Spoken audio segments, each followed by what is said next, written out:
गौर से देखिए, हाँ ये वही आईफोन है जो 2010 में लॉन्च हुआ था और जिसने धूम मचाया था। उस वक्त लॉन्च होने के बाद एक हफ्ते के अंदर ग्लोबली 10 लाख से ज्यादा यूनिट्स इसके सोल्ड हुए थे। हाँ ये वही ससुरा है और मैंने ऑलमोस्ट 11 साल बाद इस फोन को मंगाया, बेसिकली ऑफलाइन स्टोर से परचेस किया और मुझे ये 2500 रुपए में पड़ा। जब ग्लोबली लॉन्च हुआ था 2010 में तो इंडिया के अंदर इसकी प्राइस थी 35,000 और ग्लोबली भी लगभग यूएस में भी कुछ वैसी प्राइस थी। हालांकि ये एप्पल का 3rd जनरेशन वाला है, आईफोन 3GS। एप्पल ने 2007 में आईफोन 1st जनरेशन लॉन्च किया था, फिर 2008 में आईफोन 3G आया था, ये उसका सक्सेसर है। और सोचो दोस्तों 11 साल बाद मैंने इस फोन को मंगाया और मैं देखना चाहता था कि ये जो फोन है उस वक्त का one of the best selling smartphone था। 2021 में हमारे एंड्रॉयड फोन्स के सामने या दूसरे आईफोन्स में ये कैसे कंपीट कर सकता है। और सबसे पहली चीज तो मैं ये बताऊंगा, ये अलग से केबल भी मैंने साथ में इसका लिया, ये 30 पिन यूएसबी केबल है। आप देखो इससे ये चार्ज होता है, मतलब जो यूएसबी पोर्ट है इसका वो इतना बड़ा है कि यहाँ पर 5 गाड़ियां आप पार्क कर सकते हैं।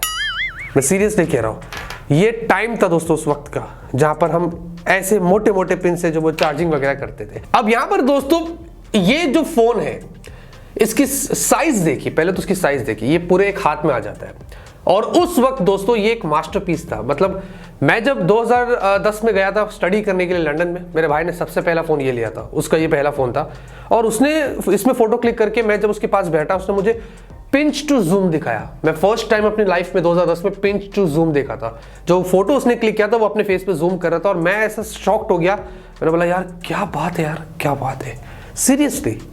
और मतलब वो एक्सपीरियंस उस टाइम पर हमारे लिए बहुत ही अलग था, लेकिन आज तो हमें पता है कि क्या चल रहा है। और साथ में दोस्तों ये अलर्ट स्लाइडर भी दिया है, मतलब तभी से एप्पल की शुरुआत हो गई थी और एप्पल ने मतलब ये चीज जो रखा है अभी तक वो मुझे बहुत अच्छा लगा।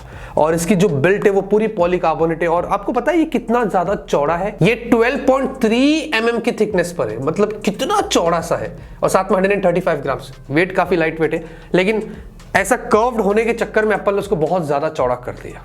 और साथ ही साथ आपको पता है 3.5 mm जैक भी था पहले, एप्पल ने अभी उसको गायब कर दिया। और आपको इसमें सिम ट्रे मिलता है जिसमें 3G सिम चलते थे उस वक्त, और अभी तो मैंने सिम डाल के रिस्क लिया नहीं, मतलब नहीं, और वाईफाई मैंने खाली सिर्फ कनेक्ट किया था। परफॉर्मेंस की बात करें तो बहुत ही शॉकिंग और सरप्राइजिंग है। इसमें आपको सैमसंग की चिपसेट मिलती है। हाँ, एप्पल के आईफोन में सैमसंग की चिपसेट 10 साल पहले ऐसे हुआ था। सैमसंग का S5 PC100 ये चिपसेट है, 600 मेगाहर्ट्ज और पावर VR आपको इसमें GPU मिलता है। हमने ऐप स्टोर से ट्राई किया, थोड़ा टेस्ट करे गेम इसमें कैसे चलते हैं, तो अनफॉर्चुनेटली कंपैटिबिलिटी इश्यूज हो रहे थे। मतलब नॉर्मल यूट्यूब जैसे और दूसरे भी ऐप्स इंस्टॉल करने की कोशिश किए तो वो सब इनकम्पैटिबल हो रहा था। रीजन, इसमें iOS 6 है और ये बहुत ही आउटडेटेड है। हमने कोशिश किया जाके अपडेट करें तो वो अपडेट भी नहीं हो रहा था और बार बार सॉफ्टवेयर अपडेट फेल दिखा रहा था। उसका एक सबूत ये भी है, देखेंगे सॉफ्टवेयर अपडेट फेल यहाँ पर भी दिखा रहा है। तो बहुत ही आउटडेटेड फोन है, अपडेट्स कैसे लेगा, सब कुछ बंद हो गया सपोर्ट वगैरह। तो हाँ, लेकिन मैं एकदम शॉक्ड हो गया कि इसमें मुझे सैमसंग की चिपसेट दिखाई थी। डिस्प्ले की बात करते हैं, बड़ा मजा आएगा मेरे को, इसकी हर कैटेगरी में ना बड़ा मजा आ रहा है। 3.5 इंच की डिस्प्ले है, इमेजिन, ये 320x480 रेजोल्यूशन और एक TFT LCD डिस्प्ले, और इसमें गोरिल्ला ग्लास की उन्होंने प्रोटेक्शन भी दिया था। डिस्प्ले क्वालिटी दोस्तों मतलब पूछो मत, व्यू एंगल्स एकदम घटिया, इनफैक्ट आउटडोर विजिबिलिटी तो इतनी खराब थी कि बहुत ज़्यादा डल हो जाता है। और ये कितनी हाई रिफ्रेश रेट इसके बारे में भी मुझे नहीं पता, स्टैंडर्ड 60 होता है, मेरे को लगता है ये उससे भी कम होगा, क्योंकि स्क्रीन तो इतना अजीब है कि स्वाइप्स ठीक ठाक लगे, मुझे इतने खास नहीं लगे। और फिजिकल होम बटन भी आपको मिलता है जिसमें ये मल्टीटास्किंग भी कर सकते हैं और वो बहुत सारी चीज़ें आपको मिलती है। अब ये हमने कोशिश किया कुछ वीडियोस डालने की, देखने के लिए, तो जैसे कि मैंने कहा इनकम्पैटिबिलिटी इशू आ रहा था तो हम डाल के वो चेक भी नहीं कर पाए, तो पता तो चले कि कलर्स और वीडियोस कैसे दिखाई देते। और मतलब बेजल्स तो देखो जिसकी कोई हद नहीं, इतने मोटे मोटे बेजल्स आपको यहाँ पर मिलते हैं। इतना छोटा डिस्प्ले दोस्तों उस वक्त हमारे लिए बहुत बड़ा था, लेकिन आज की तारीख में अगर एक नॉर्मल एंड्रॉइड फोन के बाजू में मैं रख लेता हूँ इस तरीके से, तो आप देखोगे तो ये दादा और ये पोता लग रहे हैं। सोचो उस वक्त 35,000 का था ये, कमाल डिस्प्ले।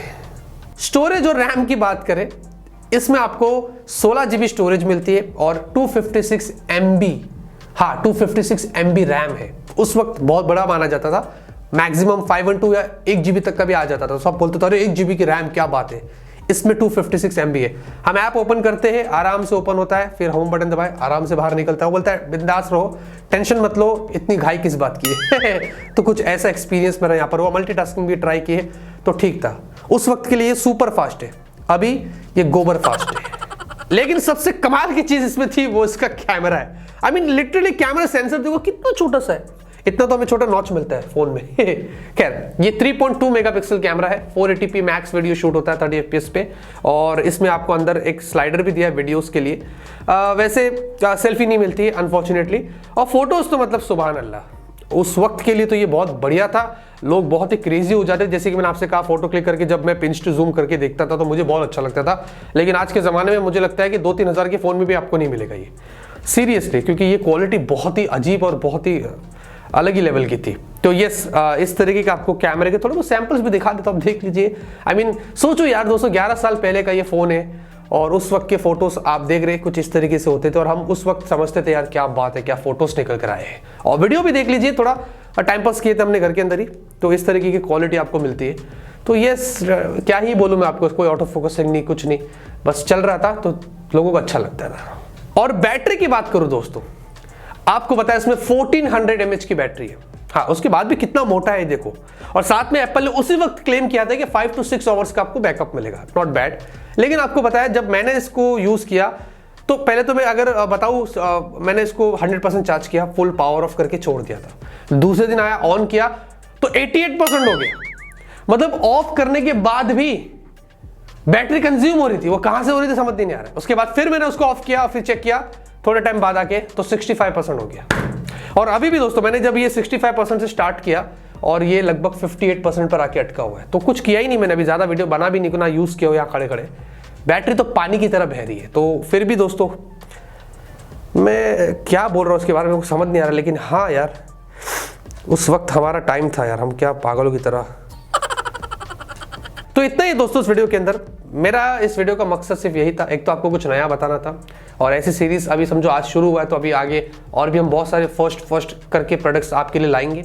और दूसरी चीज आपको ये भी बताना था कि 10 साल में टेक्नोलॉजी कितनी एडवांस हो गई है, और हम अपने आप को लकी समझना चाहिए कि हम आज के ज़माने में जी रहे और हम ऐसे खतरनाक टेक्नोलॉजीज को विटनेस कर रहे हैं जो सोचो 10 साल पहले कुछ भी नहीं था। छोटे मोटे अजीब से कैमरा और एकदम घटिया बैटरी और ऐसे तरीके के फोन्स आते थे और हम खरीद लेते थे, पागल हो जाते थे, क्योंकि उस वक्त हमें ऐसी टेक्नोलॉजी नहीं मिलती थी। आप समझ रहे, लाखों यूनिट्स सोल्ड होते थे, 35,000 से प्राइस स्टार्ट होती थी, और आज 2,500 में मैंने इसको परचेज किया।